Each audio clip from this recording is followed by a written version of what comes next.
du livre. Parcourant leurs villes, leurs villages, il les enseignait. Le pardon. Une série de 8 émissions d'enseignement animées par le regretté père Jean Montbourquette, oblat de Marie Immaculée, psychologue.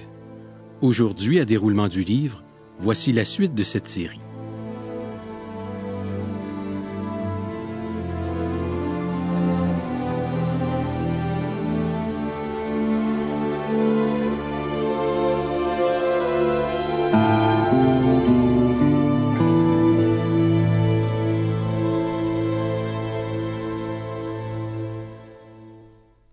Nous l'avons vu, le pardon ne se donne pas seulement d'un seul coup, mais c'est un parcours qui est ponctué d'un certain nombre d'étapes.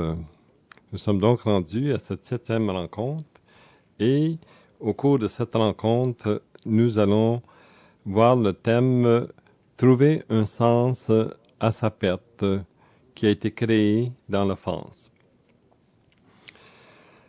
Quand nous avons cheminer dans la guérison, quand nous avons pu prendre une certaine distance par rapport au drame que nous avons vécu, à ce moment-là, on peut se poser la question, est-ce que cette perte-là dans ma vie va prendre un sens? C'est sûr que la perte elle-même n'a pas de sens. La perte qu'on a subie est un manque de sens. Mais notre réaction à cette perte-là, comment elle va s'orienter? Comment nous allons réagir? Comment nous allons continuer à vivre? J'ai trouvé souvent qu'il était important de poser cette question aux personnes qui avaient été offensées ou les personnes en deuil. Comment ce manque, comment cette blessure, comment cette trahison, comment cette perte dans ta vie va t'aider à réagir et à grandir? C'est sûr que je ne pose pas cette question-là quand la blessure fait trop mal. Mais lorsqu'on a commencé à se guérir, qu'on est capable d'avoir une perspective par rapport à la tragédie qu'on a vécue, soit que ce soit un divorce, une faillite, un échec, une injustice qu'on a subie, lorsqu'on est capable de prendre une distance vis-à-vis ces tragédies, à ce moment-là, c'est temps de se poser la question, quel sens que cette tragédie va prendre dans ma vie? Pour cet enseignement, je m'inspire beaucoup d'un auteur allemand qui s'appelle Viktor Frankl. Il a écrit un très beau livre qui s'intitule « Découvrir un sens à sa vie ». Il semble bien que pour se refaire, pour se reconstruire à la suite d'un grand manque, d'une grande blessure, d'une grande offense, il s'agit pour soi de trouver quelle signification, ou de donner une signification à ce manque dans notre vie. Je crois que cette attitude, cette volonté de rechercher un sens est éminemment chrétien. N'est-ce pas qu'on dit à Pâques, heureuse faute qui nous a donné ce Rédempteur, qui nous a donné Jésus-Christ. Alors, même quelle que soit la blessure, si grande soit-elle, nous pouvons toujours grandir dans nos réactions, dans une nouvelle interprétation que nous allons faire de notre vie. Il y a là pour nous une nouvelle croissance, un nouvel approfondissement de notre être. Dans la perte que nous avons subie, il y a un détachement. Il y a une partie de nous qui est partie. Au lieu de se laisser écraser, ou encore de jouer à la victime, quand nous commençons à guérir de la blessure ou du traumatisme de l'enfance, il est possible, en prenant une distance vis-à-vis de la blessure, de découvrir quelle orientation ma vie va prendre. Et à mon expérience, toutes les personnes qui sont à la recherche d'une nouvelle orientation après une grave difficulté, j'ai pu découvrir un approfondissement de leur être, de leur personnalité. C'est comme si ils avaient enlevé une peau et il y avait une nouvelle identité d'eux-mêmes qui commençait à émerger.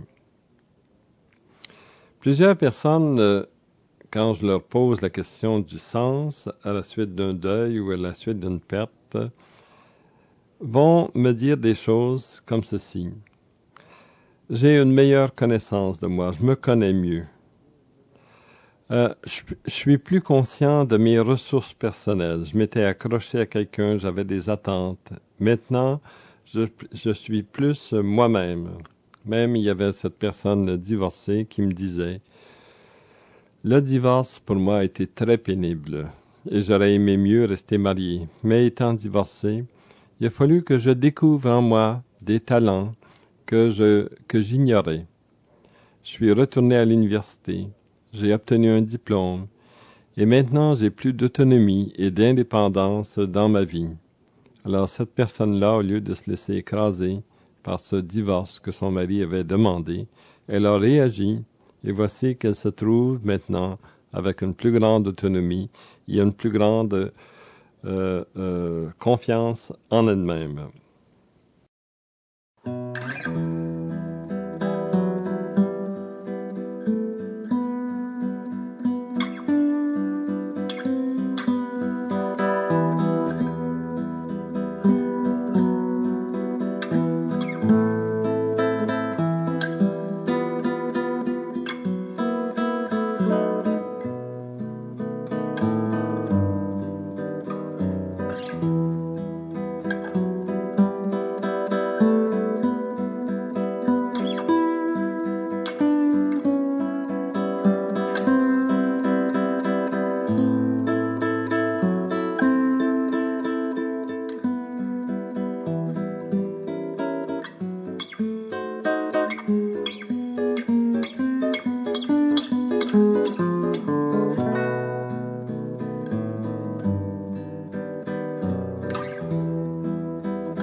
Plusieurs personnes vont vous dire, à la suite d'un échec, d'une grande souffrance, ils vont vous dire « Je suis plus capable de comprendre les autres. J'ai une plus grande compassion vis-à-vis des personnes. » Il y a des personnes aussi qui, malgré la perte, vont vous dire « J'ai une plus grande confiance en moi-même. » C'est comme si elles avaient rebâti à la suite de l'offense et de la guérison qu'elle s'est donnée, elles ont rebâti une nouvelle confiance en eux-mêmes. Toute perte va engendrer un détachement. Et souvent, ce détachement va nous lancer dans une nouvelle orientation où on est plus nous-mêmes et surtout, on peut plus découvrir notre mission dans la vie.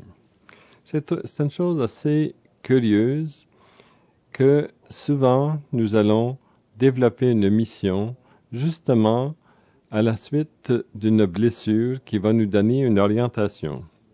Voici un exemple. J'ai rencontré récemment une femme qui est en train de créer une maison pour les femmes battues. Et je lui ai demandé, mais d'où vient cette idée de créer cette maison pour venir en aide aux personnes, aux femmes battues et à leurs enfants. Et elle me dit, je suis, ou j'étais, une femme battue. Et c'est à partir de cette expérience malheureuse qu'un jour je me suis dit, à mon tour, je vais aider d'autres personnes. Et voici qu'elle avait découvert à travers ce drame dans sa vie d'avoir été battue, qu'elle avait découvert une mission pour aider d'autres personnes. Ma blessure, quand je l'ai guérie, elle devient, pour moi, une source d'inspiration. Elle peut même devenir une tendresse pour moi. Tendresse pour soi-même et aussi tendresse pour les autres personnes qui ont vécu une même blessure. Et je pense ici à tous les alcooliques anonymes qui continuent d'aider d'autres personnes qui sont dans la même situation qu'eux.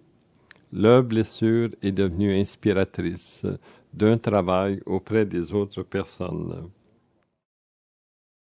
Malgré ou à la suite d'une offense, que ce soit un manque d'amour, un échec, une trahison, une infidélité, nous pouvons toujours trouver une interprétation de ces drames dans notre vie, découvrir une nouvelle orientation de notre vie, de nos énergies, trouver une nouvelle croissance pour soi-même. Et comme je vous disais tout à l'heure, trouver une nouvelle mission. Non, ce n'est pas une offense, ce n'est pas un échec, ce n'est pas une faillite, ce n'est pas une trahison qui va nous arrêter de vivre. Nous pouvons toujours continuer à vivre pourvu qu'on sache trouver un sens à notre vie à ce moment-là. Je vais vous donner quelques questions que vous pouvez vous poser pour vous aider dans cette recherche de sens. Voici la première. Qu'est-ce que j'ai appris à la suite de l'offense que j'ai subie? Quelle nouvelle connaissance ai-je acquise sur moi-même? Quelle limite ou fragilité ai-je découverte en moi? Est-ce que je suis devenu plus humain ou plus humaine à la suite de l'offense? Quelles nouvelles ressources et forces de vie ai-je découvertes en moi? Quel nouveau degré de maturité ai-je atteint?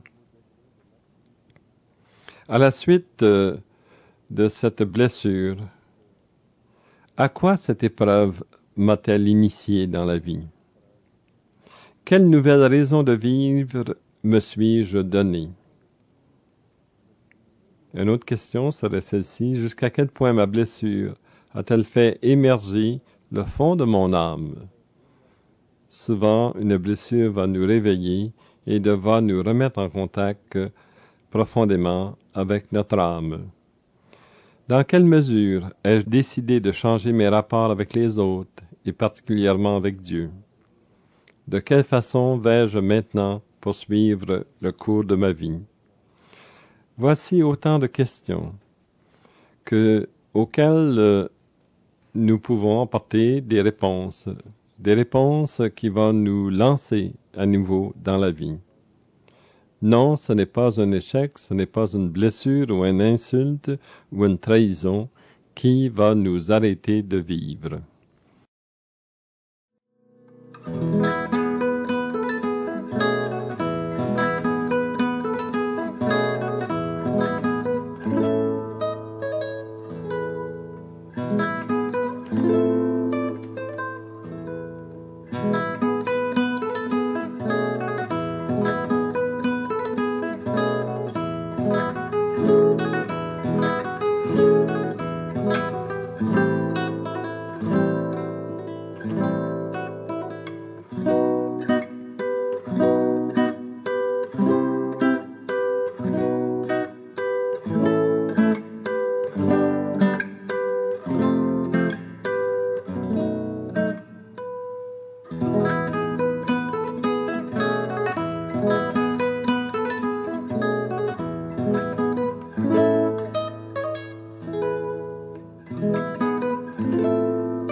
Je suis en train de décrire la démarche du pardon.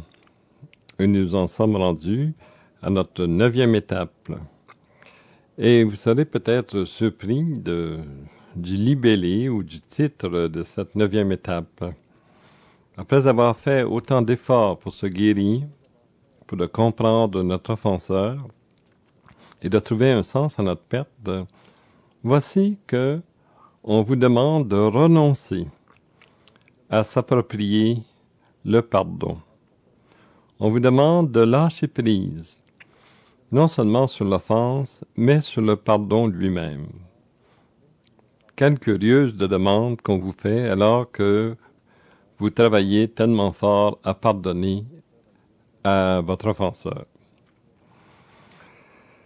Il y a un moment dans la démarche du pardon, il s'agit de se désapproprier le pouvoir de pardonner.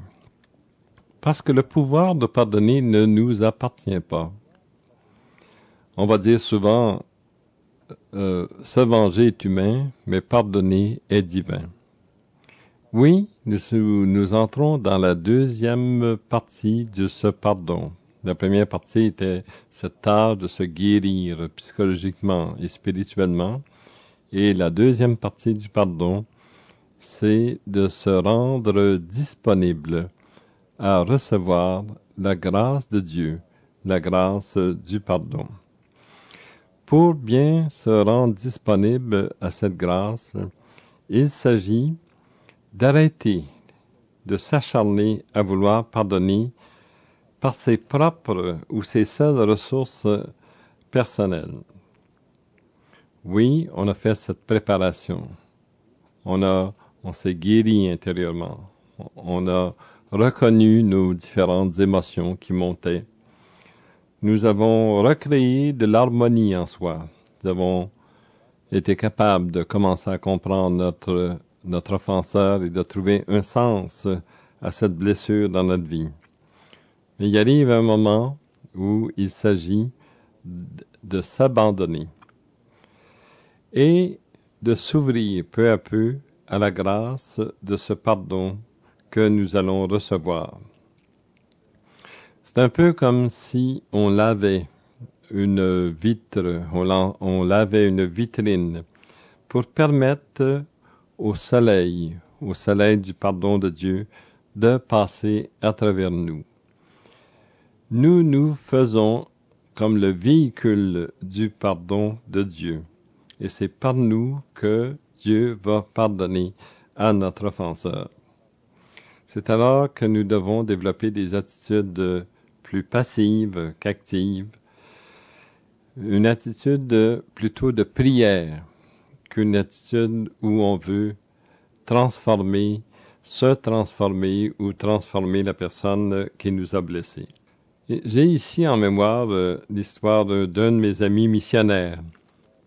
Il était un très bon missionnaire, mais à cause de différentes difficultés qu'il a rencontrées, il est devenu un peu agressif et même aigri vis-à-vis de la population qu'il desservait. C'est alors que son provincial a jugé bon de le ramener au pays. Et voici que ce missionnaire a été très bouleversé, très blessé par cette obédience, parce qu'il voulait finir ses jours en mission avec le peuple auquel il donnait son ministère, son temps et son énergie. Alors il est revenu au pays, profondément blessé, profondément frustré de cette obédience. Et il s'est dit intérieurement, « Je vais pardonner à mon provincial. » C'était un homme de volonté, de caractère. Alors, il pardonnait le soir et le lendemain, il se réveillait, mais son agressivité remontait. Le goût de se venger remontait en lui. Et il s'apercevait d'une journée à l'autre qu'il ne parvenait pas à pardonner à son provincial. Il a fait prier sur lui. Il a été dans des groupes charismatiques, il a fait des neuvaines, il a fait une foule de choses pour être capable de pardonner.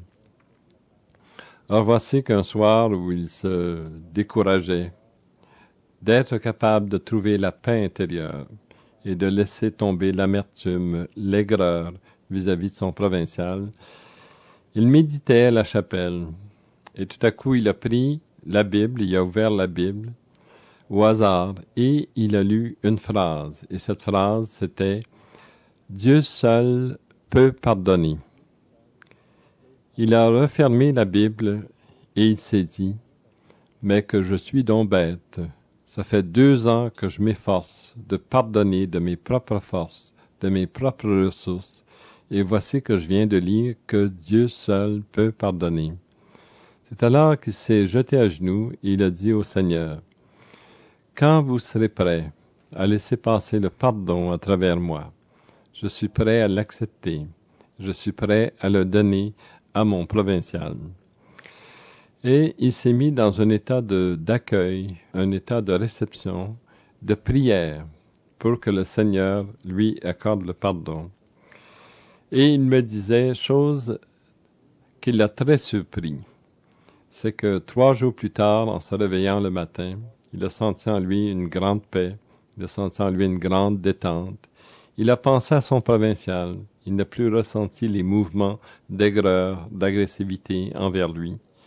Il a senti qu'il y avait quelque chose qui avait lâché dans sa vie. Et il s'est dit, est-ce que j'aurais reçu la grâce du pardon? Et depuis ce temps-là, ce pardon lui apporte la paix, lui apporte la détente, de telle manière qu'il a pris le téléphone, il a appelé son provincial et lui a dit « J'aimerais prendre une tasse de café avec toi. » Il ne lui a pas dit d'une manière arrogante « Je vous pardonne de l'obédience que vous m'avez donnée. » Tout simplement, il lui a manifesté qu'il y avait une nouvelle camaraderie qui est en train de s'installer. Il voulait prendre un café avec lui, il voulait parler avec son provincial. Et c'est le signe d'un pardon qui vient, qui entre dans notre vie, qui nous surprend tout à coup. Mais faut-il l'avoir demandé?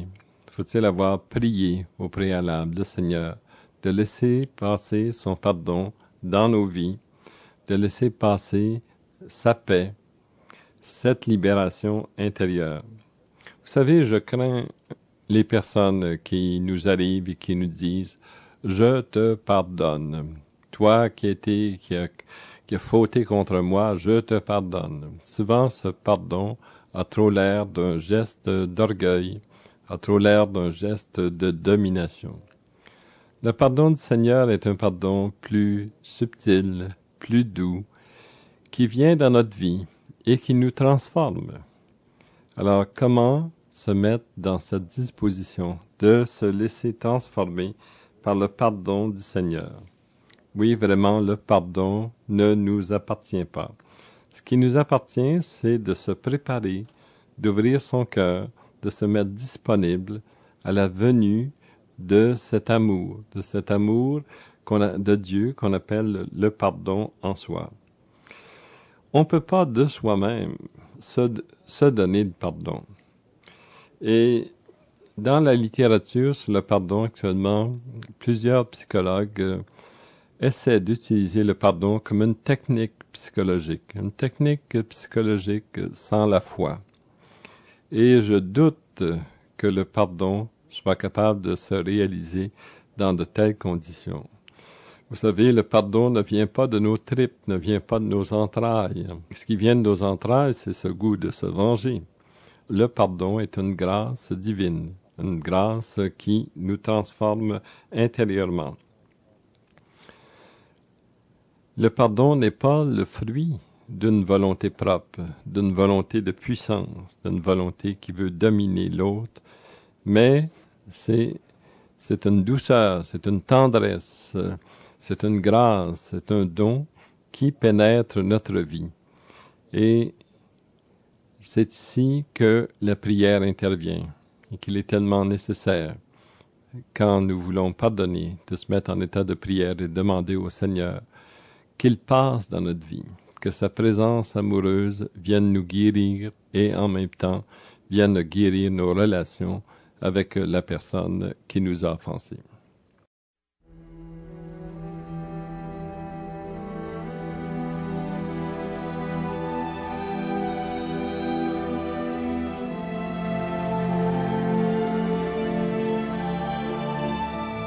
À déroulement du livre, vous venez d'entendre un enseignement du regretté Père Jean Montbourquette, Oblat de Marie Immaculée, psychologue.